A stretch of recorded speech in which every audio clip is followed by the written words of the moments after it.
Hello to everyone there in Romania at the Dracula Fantasy Festival. I'm sorry I can't be with you there tonight. I'm busy in London doing press for the Dracula Untold movie, which comes out very soon. But you guys are going to watch it tonight, so enjoy the film. Welsh actor and singer Luke Evans studied theatre at university and began his career performing in musicals on London's West End. In 2010, at the age of 30, he landed his first feature film, playing the Greek god Apollo in the modern remake of Clash of the Titans. Proving his versatility as a performer, he went straight into Stephen Frears's pastoral comedy Tamara Drew. I think everybody was very happy to see a light-hearted, well-directed piece of British comedy. Further high-profile parts arrived in short order, such as King of the Gods Zeus in 2011's Immortals, and a period detective solving crimes alongside Edgar Allan Poe in The Raven. Are we clear? Yes, sir. Then move out. 2013 was a huge year for the rising star. He played fan-favourite character Bard the Bowman in Peter Jackson's The Hobbit: The Desolation of Smaug, and reprised the character in the final part of the Hobbit trilogy the next year. He battled Vin Diesel and Dwayne "The Rock" Johnson as a bad guy in Fast and Furious 6, and he filmed his first leading role in the vampire origin story Dracula Untold, where Vlad the Impaler turns out to have been a sweet family man. Well, I don't know whether he turns out to be that. He begins like that. You know, he turns out slightly different. But yeah, I mean, you know, not everybody's born evil. I don't think he was born completely evil or would have chosen to do what he does in the film if he wasn't put under the pressure and the threat of losing his family. So. With success after success to his name, the devilishly handsome Luke Evans is poised to become one of Hollywood's newest sex symbols. Watch out for this fresh face in many films to come. We all know the Bram Stoker story incredibly well, but you know, this story is the untold origin story of this character, which was based on a historical figure from the 15th century, Vlad Tepes, who's famously known as Vlad the Impaler. There were so many fight sequences that we had to do, and stunts and things like that, which I wanted to do most or all of them myself. I think I did about 95% of what I did in the film, so that's good. But it was intense, you know, and it's all to do with diet and sleeping a lot when you can, and you know, I had a very sort of, it was work and sleep and train. That's about it. It's a tragic story of love and heartbreak and loss and revenge and sacrifice and responsibility. And you know, it's a very big story we're telling, and very relatable because we're following the human story. You're the original Batman, right? You could call him that. Yeah, yeah. But Dracula, what is the story about? Well, it's the title is a little bit of a giveaway. It's the untold story of the origins of the most famous vampire. There's another rather sensual scene in the film. A rather what? Sensual. Sensual? With you and Luke. Yes. And a special guest, your tongue. My tongue? Yeah, yes, they kind of added a few inches Okay, because to my tongue. I started it and then they just kept it going, really. It's so your tongue wonderful never what you can do in film. Yeah, so your tongue never touched Luke's neck. No, I got close to it. So you have this great scene with Charles Dance, where he licks your neck. Yeah. But it was CGI. Well, we tried it many different ways. You know, there was a take where he went to lick my neck, and obviously I have to imagine what that must feel like. And there was a repulsed version, and there was a terrified version. There was a complete shocked version. I think the one they've chosen really sort of is a mixture of all three, where I do feel this absolute like disgust and is he going to kill me at that point? There's so many iconic monster movies you could have taken inspiration from. Were you influenced more by the historical or the mythological? I think I was inspired by both, but probably a little bit more of the historical, because we were starting with the real human character that walked this earth in the 15th century. I felt like I owed it to history and to what people know of Vlad and what they don't know for me to inform them. I like seeing a child at the centre of the story, as I could identify with the plot a bit more. So what difference did it make having a father-son relationship change the well-known story? Well, it was interesting to have that family unit as a really sort of foundation to the story of Vlad, and it also is the trigger to why he goes and finds power from somewhere dark. Dracula is an ageist character. How would you see your version living in today's society? We'll probably find it quite difficult. I mean, can you imagine being 600 years old? Imagine hanging, waiting for the tube. Can you imagine? That wouldn't be good. Waiting for a bus after 600 years, no way. Thank you so much. That's that was it. it. Nice to meet you. Thank you so much. These two characters have a lot of people talking about them. There's amazing documents about Vlad and his history, and brilliant documentaries about him, because he's connected to the vampire story, and Eastern European folklore talk about him and talk about vampires, and also Dracula is really sort of taken ownership by the Romanian people, and so there's so much to read about. It's fascinating. Yeah, I was probably the really fun part of playing this role was the research. He's very fun. I love Dom. We've known each other for 6 years now, so it was very nice to be working again with him in a very different scenario, different setting, ridiculous armor that we had to fight in, and yeah, it was fun. It was really fun. All the crew, like from the people that sweep up at the end of the day to the people that cook your food, and deal with all my stupid dietary requirements because I was on such a crazy regime. They managed to look after me very, very well. There's a lot of people that make a film happen, and a lot of them are never thanked or seen by us. But I've always been very aware of the fact that there is people behind the scenes doing all this, all the menial, boring jobs. But without them, the film doesn't get made. So yeah, big shout out to all those people that helped make this film. I think he's a bit of both. He is a man with good motives. He has a very small country. He doesn't have a huge army, and he's got this threat of this Ottoman invasion. That's where you see this man choose a dark choice. I'd say he's more of an anti-hero than a villain, I guess. What do you think it is about Dracula that makes it such a popular character even today? Well, I think we have to thank Bram Stoker for that, don't we? I mean, that story triggered the imaginations of millions and has still to this day triggered the imaginations of millions of people. And vampires are looked upon differently in different cultures and societies around the world. In Eastern Europe, there's still very strong belief in them, and they've been around a very, very long time before any superhero were ever thought of.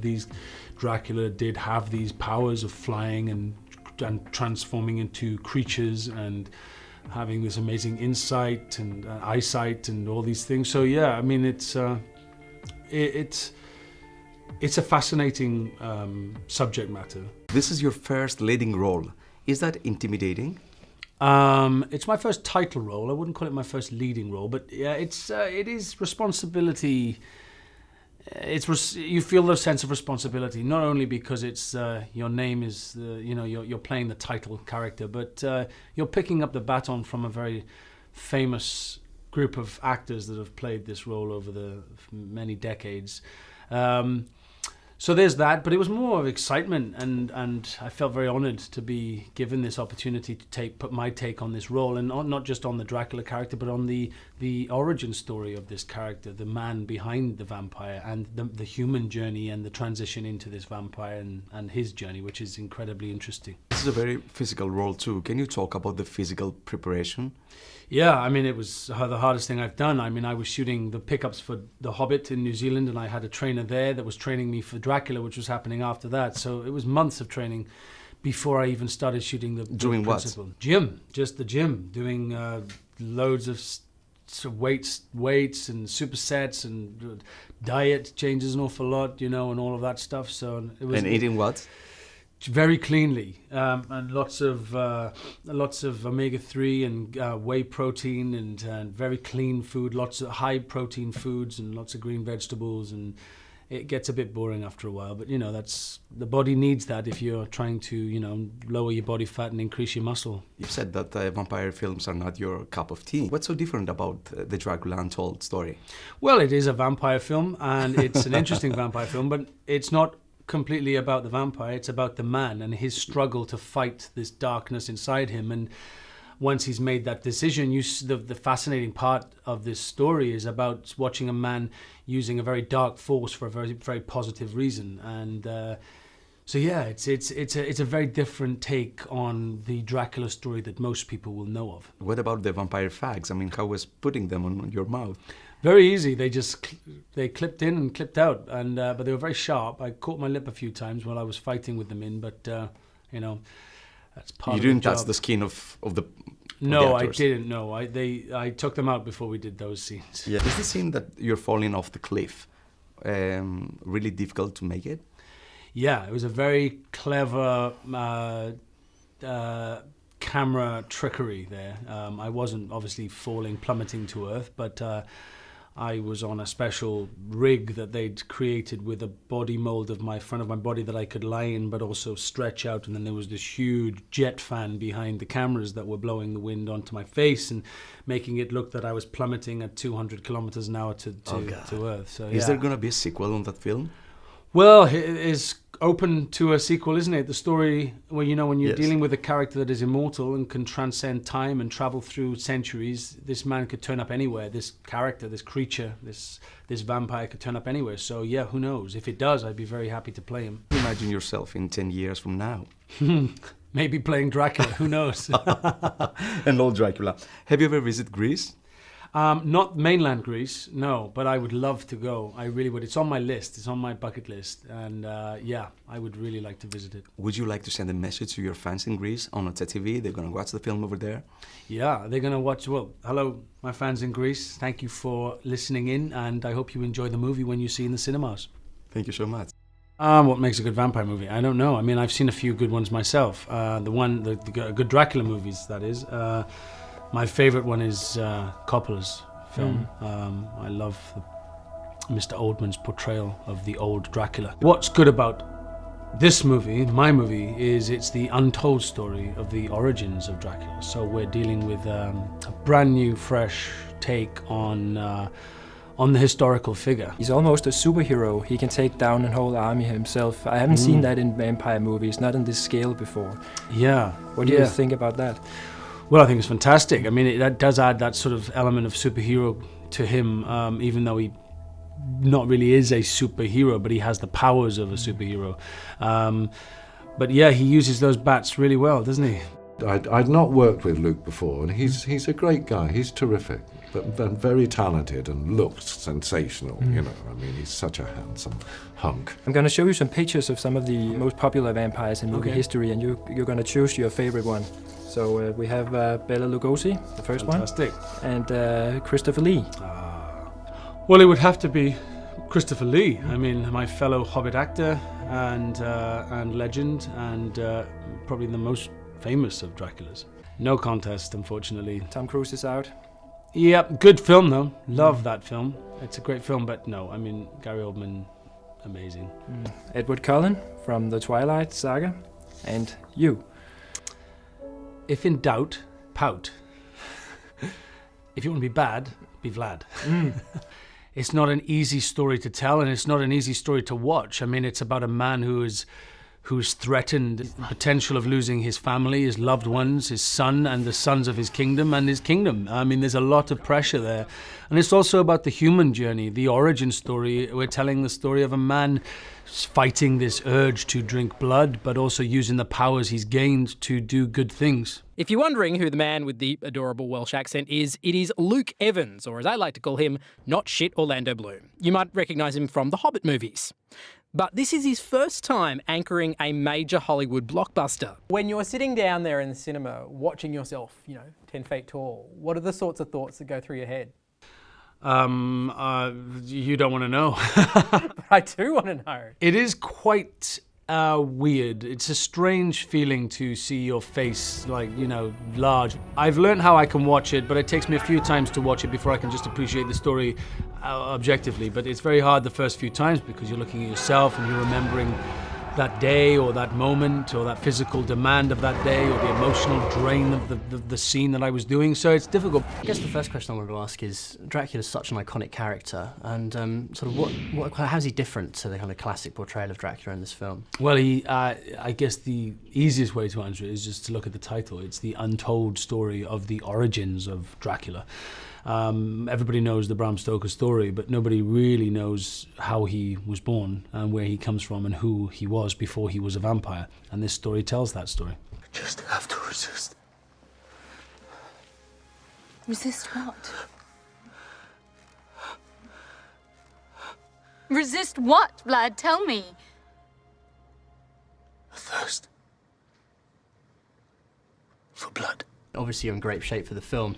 Did you have to do anything specific kind of workout-wise to get yourself to that kind of fitness? Yeah, well, because we start with Vlad Tepes, who was Vlad the Impaler. You know, he was a very ruthless warrior. He had very sort of dark torture techniques, and but was a very successful prince of his country in the 15th century. You know, he was always fighting. He was always trying to either regain his throne or defend his throne and his people. So yeah, it's mad techniques you do, you know. But I knew what I wanted to look like, well, and worked with my trainer, and we got there, you know. But it was cutting the body fat was easy because I had to train with the stunt guys. If it wasn't in the gym with my trainer, I was fighting 16, 17 stunt guys in a stunt hangar. So I was constantly doing cardio. You know? Run to your mother. What? Now. Come here!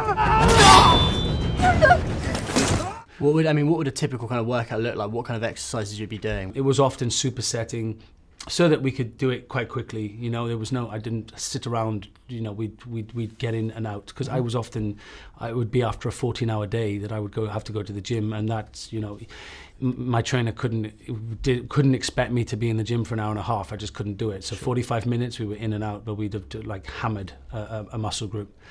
And that's how it was. And the diet was obviously incredibly strict. Sure. You know, even the protein shakes were all diet versions, and keeping the sugar very, very low. No sauces, no creams, no bread, no pasta. You know, very clean food. Incredibly boring. You know, it just gets dull after a while. But you know, you've got to do that when you're attaining a certain look, and it was about keeping the body fat low. You have to do that stuff. I understand you have a weakness for silver.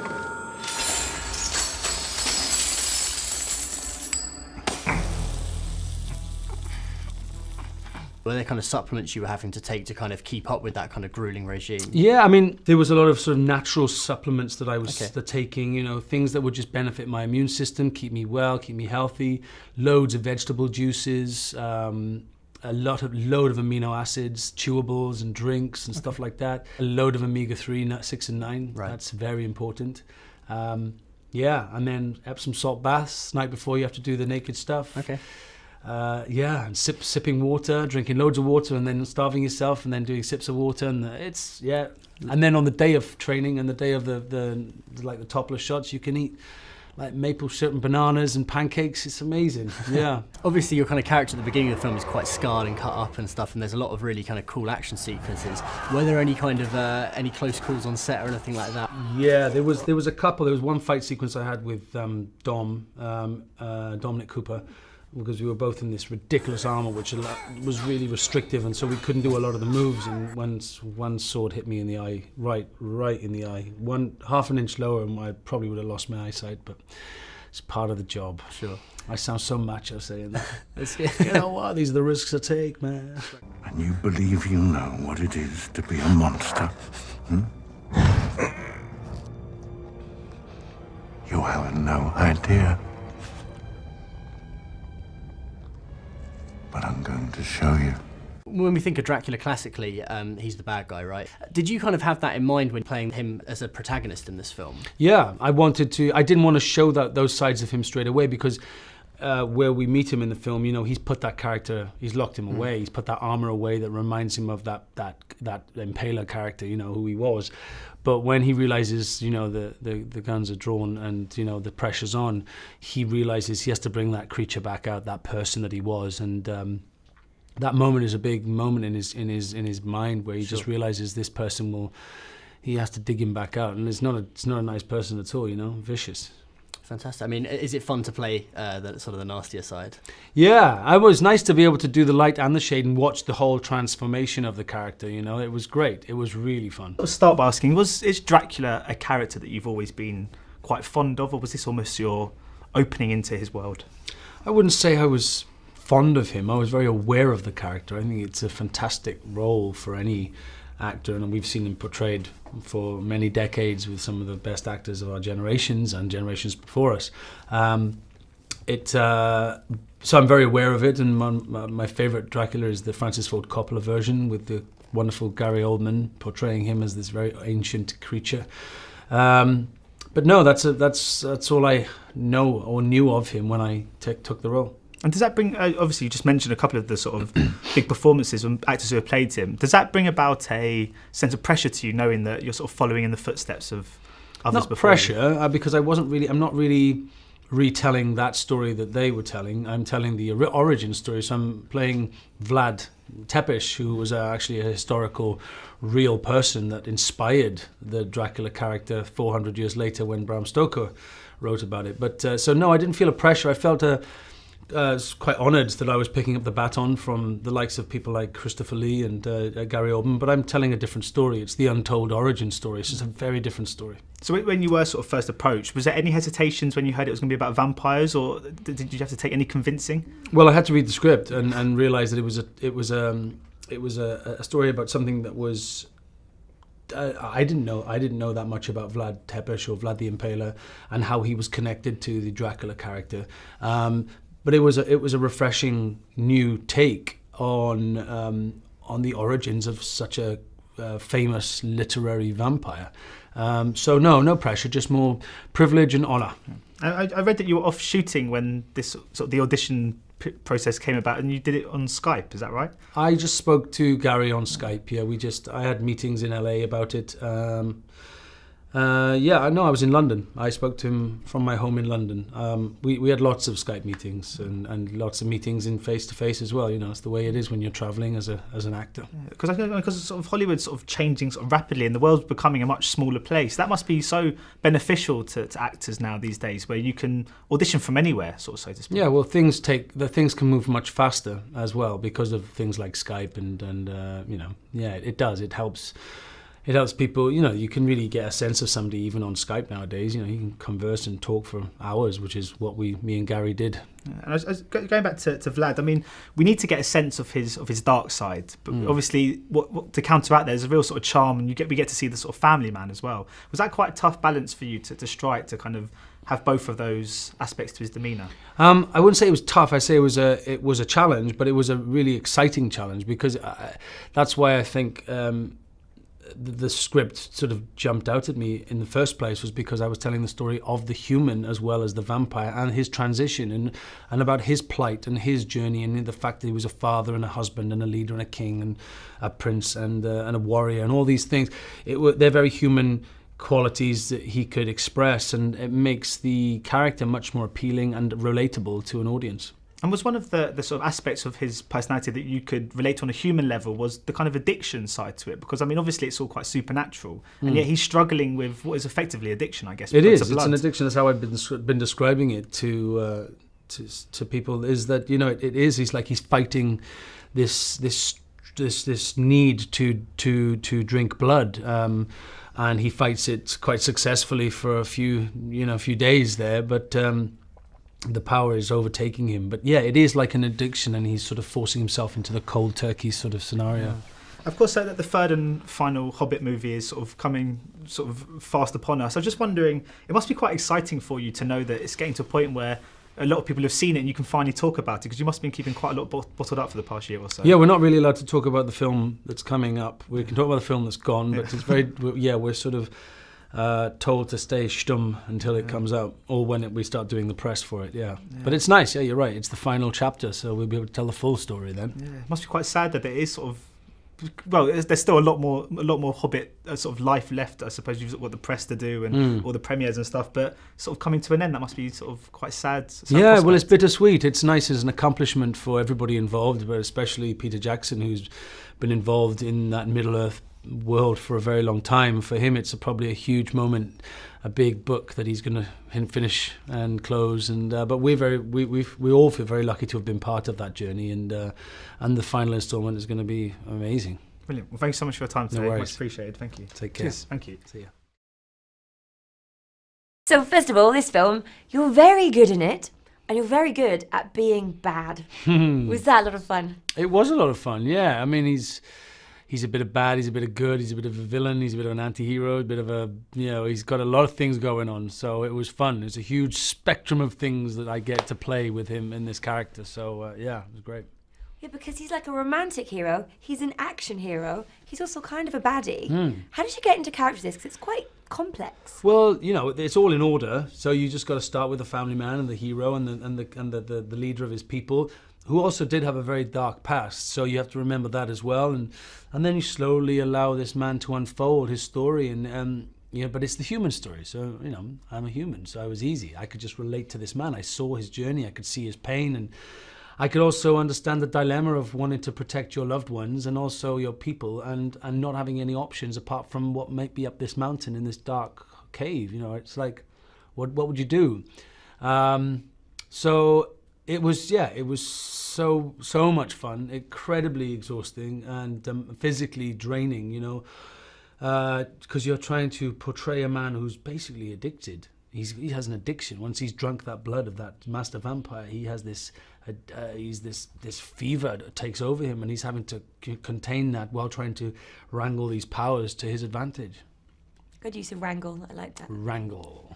You also made that sound like you'd had to go up a mountain at some point yourself. Oh, believe me, they made me climb a vertical wall of rock at one point, on cables with a giant wind machine and a massive cape. So believe me, I felt like I'd climbed a couple of mountains by the time I'd finished that shot. Like a terrible Mariah Carey video. The worst. Wind machines. Obviously, this is a classic tale, revamped. What did you want to bring to it in particular when you first got hold of it? Well, I was excited about telling the untold story of the origins of the most famous vampire. That was it, basically. It's about the man. It's about this historical figure that people probably don't know that much about. And we are telling a story, a fresh story, treading new ground about what people might not know, which is always good. Showing something to somebody who didn't expect it. I found watching it quite emotional.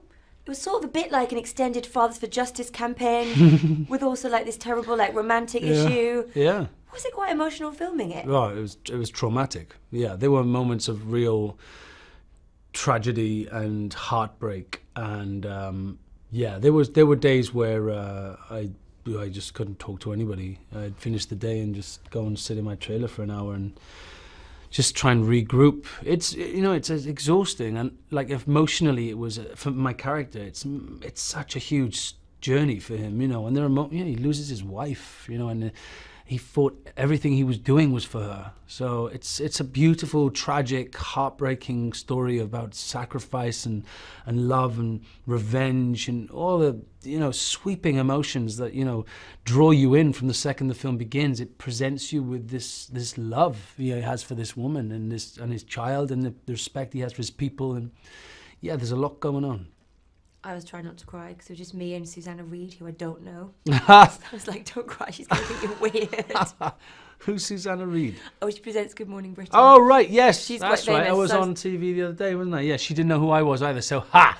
Take that, Susanna Reid. Take that, Susanna Reid. I just thought I can't sit next to her and cry because I don't know her. It's too weird. You mean she didn't cry? No, she didn't. Well, I don't think she did. Hard as nails, that girl. Probably. Hard as nails. Speaking of which, what's it like working with Charles Dance? Because he's quite an enigma, isn't he? Isn't he? Yeah. I mean, he's a statuesque man too. I think he's taller than me, and in that get-up was incredibly scary.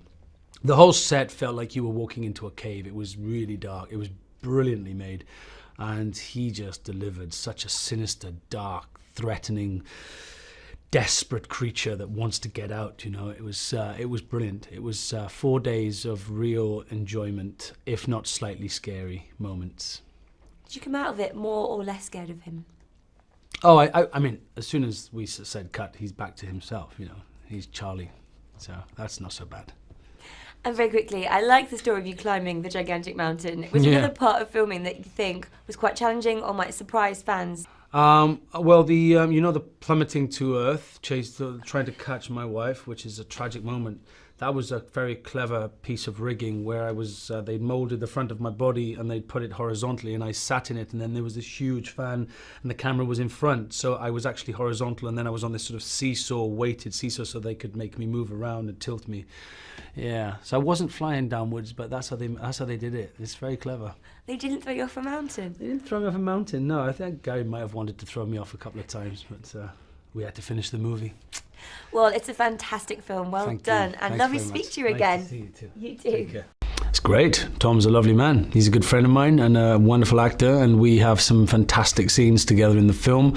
We play two very interesting characters that reflect very different aspects of the writer's personality, which is quite interesting. But the story itself and the film itself will be something very interesting, something you don't usually see on screen.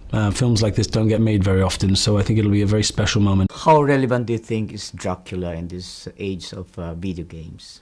Relevant, did you say? Yes, how relevant is it? In video games, I mean, I think this would probably make, this probably would make quite a good video game, actually, if you think about it. Maybe it will become one. I don't know. I mean, often lots of video games are based in the past, aren't they? You know, there's some really big ones. Not that I play any of them. I'm useless, but I don't know. It's I think it's quite an interesting question. That you were born with two fangs. You showed it to the Philippine media last year during the Fast and Furious Junket. Right. Did those fangs help you get the role? No, they didn't even notice them. That's quite weird. They didn't notice them until I'd actually got the job, and then I told them that I had them. But we still used fake ones because these, as nice as they are, they're not long enough, or sharp enough. And not sharp enough. Okay, so what memories do you remember from your visit in the Philippines last year? It was so fast and furious. It was an incredible experience, and I think it was. We weren't expecting to get the response that we had, and the turnout, for the thousands and thousands of people that turned up in Manila for the premiere. It was an extraordinary night. Crazy, beautiful. But these, you know, they're a very happy, pleasant, warm race of people, and I would love to go back and take another premiere there. For a visit, for work, or for shoot? For both. I think if you go that far, you may as well stay for a holiday as well. Yes. You started on West End, and you were in Miss Saigon. Have you worked with any Filipino actors, and what do you think of their performance? One of my very good friends is Jake Macapagal, who was in that amazing film recently, Metro Manila. Which was up for a BAFTA here, which was very nice, and I got to see him at the BAFTAs, which was very nice. We don't see each other very often because obviously it's such a long way away. So he's a very good friend of mine. Ima Castro is another very good friend of mine. So it's nice. It's nice to see them. I'm very proud of them. They're all doing very well for themselves. Have you seen any of the musical starring Filipino actors here now on the West? Yes, I have. I think the new Miss Saigon is is she Filipino? Tanya Manala and Eva Novosada. In fact, Miss Saigon is. I went to the opening night, which was it was like a trip down memory lane. Yes. Look, would you remember the first Dracula movie that you saw? Yeah, I think it was, the one that I remember seeing, it might have not been the first one, but it probably was the first one I remember seeing was, it was probably either a Christopher Lee movie. Oh, Christopher Lee. Yeah, probably on a Saturday afternoon, you know, a matinee film on TV one rainy afternoon. I probably remember watching that. You must have been very young at the time. Were you scared? Did you lose sleep over the movie? No, I didn't. I'm quite hard. I'm Welsh. Yeah, do you like horror films? I don't like them that much. Oh, why not? I think the horror films nowadays are too real for me. They're too scary. I get a bit like, I have a very vivid imagination, and I often find it hard to switch off as an adult. So I don't watch that many of them. I did shoot one very sort of popcorn horror film once, but it wasn't very scary to shoot at all. It was almost comedy. Yeah. So look, there was a controversy recently about pictures of private pictures stars being hacked in the internet, social media. How do you protect yourself from that kind of? I think social media is the internet is a place. I know I've heard about them like hacking into iCloud and things like that. I mean, it's above my head. I don't understand how it works, and it's an invasion of people's privacy, and it shouldn't happen. But you know, there's very clever people out there can hack things like that. So it's scary stuff. Would you like to say hi to your fans back in the Philippines? I would. Yeah. How can I? We'd love to see you back. How can I say? You say, "Kumusta kayo?" Kumusta kayo? Yes. Kumusta kayo? Hello, my fans in the Philippines. I hope you're well. Lots of love. That's it. Thank you so much. I watched the film yesterday, and there was one thing that concerned me a bit, that I started feeling pity for the character, you know, for your character since the beginning. And then suddenly I had this hope that, you know, he will win the battles, though he's killing people.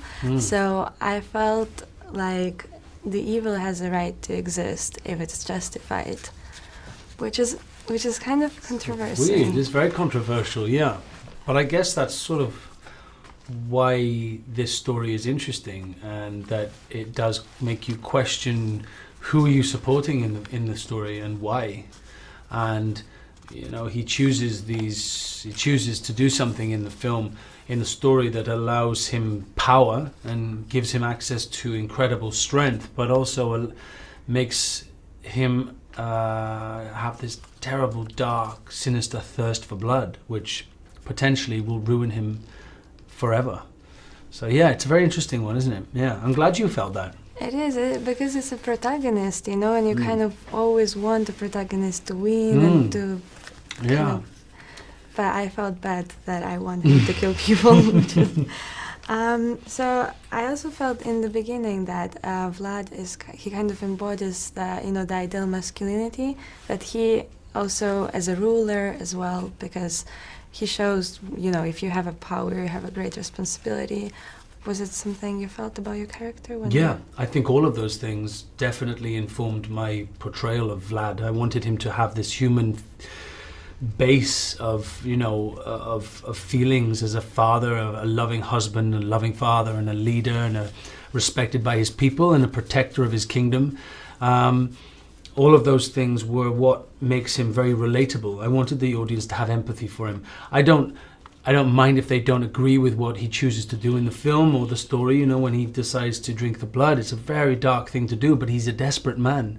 He has this Turkish empire rampaging through Europe and wanting to take his son, his only son. And so it comes from a good place, but it's a very tragic story. It's a story of heartbreak, of sacrifice, of betrayal, of revenge, of a man fighting for good and being wrangled by the evil. It has so much humanity to it. I mean, I've just talked to Mr. Dance, and he said that, you know, even to his character, there was so much sadness, and you can just relate. I think. I think it's what's important. And listen, I think, you know, even with like monsters or characters that are supposed to be the heroes, sometimes, you know, not everybody has a flaw. You know, there's always cracks. No one's perfect.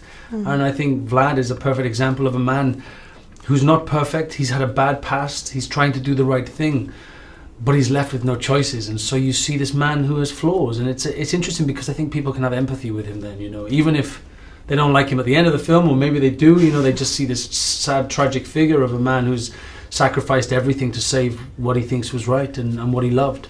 Just going a bit from the film, Blockbuster is a way to go for you now, or you kind of want to... No, I've just finished shooting a independent movie with a brilliant new director called Ben Wheatley. It's a J.G. Ballard novel called High Rise. I've just shot it in Northern Ireland, back in Belfast, where I shot Dracula Untold. Beautiful there. Yeah, so I wanted to... No, I think I always want to mix up everything I'm doing. I think it's important. I don't need to do blockbusters all the time. They're fun, and they're really enjoyable, and they're huge, and they're all-consuming. Yeah. But sometimes it's nice to do the more detailed, small, independent movies where there's less people and more of a... You know, everybody has a voice, and it's just a different creative experience. What is your main formula for you that has to be there for you to agree with the part? Well, it's essentially the role. Obviously, the script has to draw me in, and the filmmaker, and also I need to do something I've not done before. You know, it's I don't want to keep playing the same roles. It's nice to change and and play something I've never done. So yeah, that's how I look at scripts now, and I look at what I want to do next, what character I'd like to play, or what genre it might be, or things like that. Great. Thank you. Thank you. I'm making a student film. Come join. There's been many tellings of Dracula before. What makes this one different and heretofore untold? Well, the clue's in the title. It's an untold story of the origins of Dracula. We're dealing with the man who inspired the whole thing in the first place, the historical figure of Vlad Tepes, who is also known as Vlad the Impaler, who was a man that walked this earth in the 15th century. He was a king, he was a loving father and a husband and a leader, slightly ruthless warrior. In his time, he'd put that person to bed, locked away the armor, and was living and residing over a peaceful land, but not for much longer as the Ottoman Empire starts to invade his country, and there's a threat of his son being taken away as all the sons of his kingdom. And so he stands up to them because of the love of his wife and the love of his people. He has to find some power to save him and his people. And so he climbs up to this cave where there's been this talk of some sort of mysterious dark force, and sure enough, he meets the Charles Dance's character and drinks the blood. It's a dark story. It's a very powerful story, but it's about the human story, which has never been done before. We're very aware of the Bram Stoker Dracula, but we're dealing with 400 years earlier than that, right at the beginning. So it's a very intimidating lineage that you're joining. I mean, it's almost as old as film itself. You go back to Nosferatu and then Vincent Price and all these guys. There must have been a moment where you sat back and thought, right, what can I do different with this character before I embark on it? Yeah, no, totally. There was all of those moments when I was thinking, this is a very big baton I'm picking up here from an incredible list of actors who've played the role.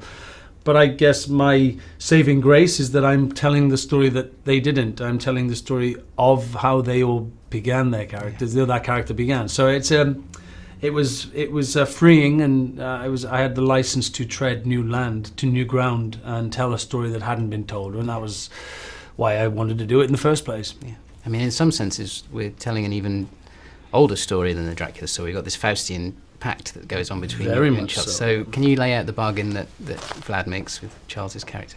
Yeah, well, it's a very Faustian scenario there. There's he is given this option that he can drink the blood, and in 3 days, if he doesn't drink the blood anymore, he doesn't drink the blood of a human, then he will go back to his former mortal human self. But what he doesn't take into account is this thirst, this need for blood so bad that it's like a fever, it's like an addiction, and he's forcing himself into a cold turkey scenario so that he can gain these powers, these incredible powers, which he, at the beginning of the transformation, has no idea how to wrangle and sort of control. So it's a very, very powerful pact that he makes with this creature in this cave. One that is so powerful that even he sometimes loses the control of it. Yeah, it's a fun scene as well. I mean, it's just the right side of it. Doesn't ever get campy, but it's really fun. You can it must have been a good one to shoot. It was a brilliant. I mean, even the set was just just fantastically dark, and skeletons everywhere and skulls, and then you had Charles Dance looking terrifying. It was a great few days of filming on that set. So for those 3 days after that bargain, in some ways we've got a superhero movie on our hands, haven't we? Is that part of the thinking behind this version of Dracula? Well, the powers that Dracula have in the film are powers that have been written about hundreds and hundreds of years ago in folklore. I mean, Dracula could move through the darkness at lightning speed and transform into animals, which is what he does in the film constantly. So he does have superhero powers. It's something that he can use and utilize. I wouldn't call him a superhero, but he has superhero powers. Yeah. And finally, do you think, I mean, Sarah is great in this, do you think this is the most relatable Dracula we've ever had before? Possibly, yeah. I mean, you're not encountering him as a vampire, you're encountering him as a human. And you see him going through a human relationship, and a loving relationship that he has with his family, his wife and his son, and the responsibility he has to protect his people. You see a man fighting for what he thinks is right, and the rest is unfolds, and it doesn't go exactly to plan. But you are dealing with the human journey, and I think that's what makes it incredibly relatable from the offset. You're following the human journey. My best costume was actually during the shoot. It actually crossed through the Halloween. I had a huge Halloween party in my house, and it was a cast and crew. Everybody turned up, 150 people, all in fancy dress costumes, and I came as Edward Scissorhands. Yeah, it was great. I think I put a shot of it on social media somewhere. But everybody made a real good effort. It was fantastic. Did anyone go as a vampire? Somebody came as Vlad the Impala, with horns. He did, yeah. I went as a cowboy. not very Halloweeny. No, I'm actually getting married on October 30th this year, and so we're going to have a Halloween party the day after, but I think I'll be appropriately dressed as the better half of Corpse Bride. Brilliant. You should go as Corpse Bride. Just flip it. I'll give that to Kira. I love Halloween, and when we were shooting this movie, Luke threw the best Halloween party ever. It was amazing, and he dressed up as Edward Scissorhands. It was incredible, and the cast and crew came. It was so much fun. So what did you go as? I went as Uma Thurman from Pulp Fiction. Yeah, so I had like the black wig and, you know, the little bloody nose and the white shirt and black pants. It was really great. I got to dance all night. It was fun. Have you ever gone like full-on horror for Halloween party? Have I? I know I've probably come as a lot of dead versions of things, so yeah, but I've never gone as like a devil or a zombie or anything like that. Maybe I should do that this Halloween. I just like the way that you're keeping it glam with it. Yeah, I like to keep a little, you know, I love how in the UK you call it fancy dress. Luke was like, I'm throwing a fancy dress party. And I was like, everybody's gonna dress up really nice and go to Luke's house. Why? And I didn't realize that that's what you call a costume party. So yeah, I definitely love costume parties, and I love to have a little theatrical flair. Yeah, it was train all the time and eat very little apart from chicken and beef and fish and green vegetables, and train every day after work and rehearse with the stunt guys. It was full on, and it was for the whole shoot. What did you do as soon as you didn't have to do that anymore? Pizza? No, God, no. Pizza's not my vice. Just like steak and chips and, you know, a glass of red wine. All right, they clip in. They're quite sharp, so I caught my lips a couple of times while doing fight sequences with them. Yeah, no, I mean, it was to do with, you know, he's Eastern European, he's that sort of colouring, so we wanted to give him longer hair. Just so it sort of works really well when you're fighting and stuff, and it's sort of that period, you know. He did have very long hair, the real Vlad Tepes, ringlets actually. But no, it was quite difficult. It was extensions, hair extensions that they glued into my head quite often during the whole shoot. Very uncomfortable. You could ask my makeup artist who's in the room right now. He had to deal with them quite often when we did shoots during the film. Hell. Born with 2 fangs. You showed it to the Philippine media last year during the Fast and Furious Junket. Right. Did those fangs help you get the role? No, they didn't even notice them. That's quite weird. They didn't notice them until I'd actually got the job, and then I told them that I had them. But we still used fake ones because these, as nice as they are, they're not long enough. Yeah. Or sharp enough. What memories do you remember from your visit in the Philippines last year? It was so fast and furious. It was an incredible experience. Yes. It was an extraordinary night. Crazy, yeah. Beautiful. But these, you know, they're a very happy, pleasant, warm race of people, and I would love to go back and take another premiere there. You started on West End, and you were in Miss Saigon. Have you worked with any Filipino actors? Yes, I worked. One of my very good friends is Jake Macapacao. Oh yes, yes. Who was in that amazing film. He's in the movie Metro Manila. Yes. Yeah. And Ima Castro is another very good friend of mine. Yeah.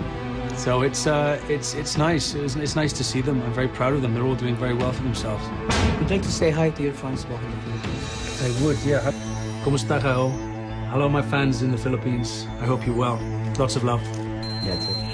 Nessuno sa come Dracula sia diventato un vampiro, perché abbia scelto questa vita da dannato. Questo film vuole raccontarlo.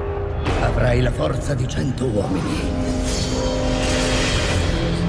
e il dominio sulla notte e tutte le sue creature. A quale prezzo? Non puoi averne idea. Ma te lo mostrerò, baby. Il cuore del film è il suo enorme dilemma: sacrificare se stesso, salvare sua moglie e suo figlio. Il suo è davvero un amore senza fine, in primo luogo per la propria famiglia. Non è questo ciò che sei. Pensate di essere vivi perché sapete combattere!